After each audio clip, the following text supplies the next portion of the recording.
Here's question 10. We've got two particles, P and Q, of mass 3 and 2 kilograms. P is lying on a rough horizontal table and Q hangs freely.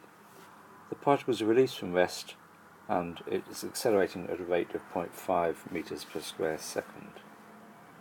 So it's accelerating 0.5 there. So we've got a normal reaction here, which is obviously 3G.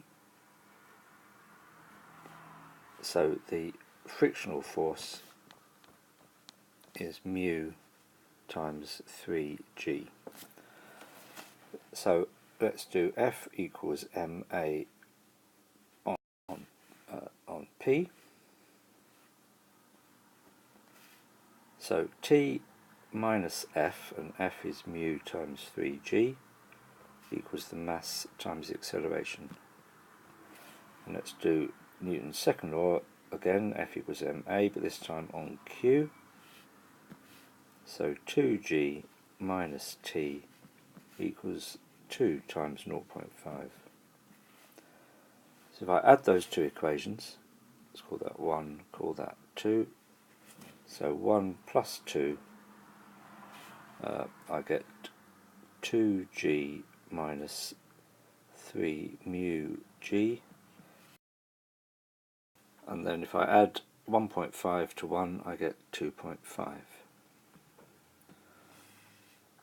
So 3 mu G works out to be 2G minus 2.5. So mu is 2G minus 2.5 over 3G. So that's 0.58163. So 0.582 sig figs. We've used G to 2 sig figs, so we should take mu to be that. So we've actually done part B before we've done part A. Let's put that into equation 1. Just squash this in a little bit. So T from equation 1 is 3 times 1.5 plus mu, let's go back to 3 sig figs, plus mu times 3G, and that works out to be 18.6 or 19 newtons to 2 sig figs.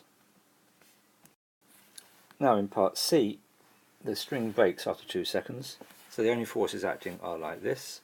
So we can use Newton's second law, F equals ma, and we can say that the force, that's 3G times mu, equals the mass times the acceleration. So from that I work out that the acceleration is 5.70. So now I can use Suvat.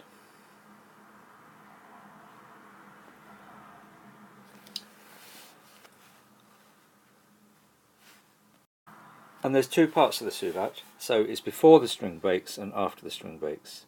So before the string breaks, then it's released from rest, and so U equals 0.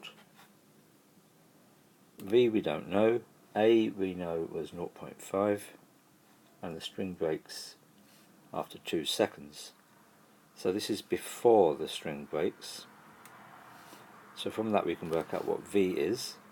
V equals U plus AT. So that works out to be 1.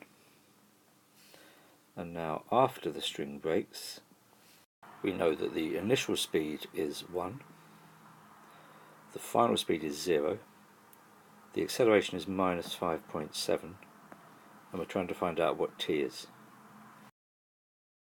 Use V equals U plus AT.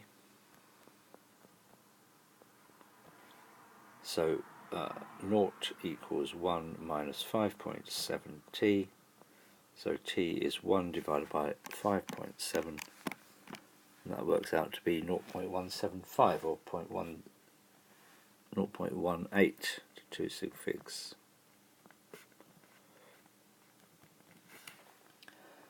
And then the fact the string is inextensible, this is part D, we've assumed that the tension is the same in all parts of the string. in all parts of the string, and that the accelerations of P and Q are identical. So the acceleration, haven't got room to really write this all in here, P equals the acceleration of Q. And that's this question done.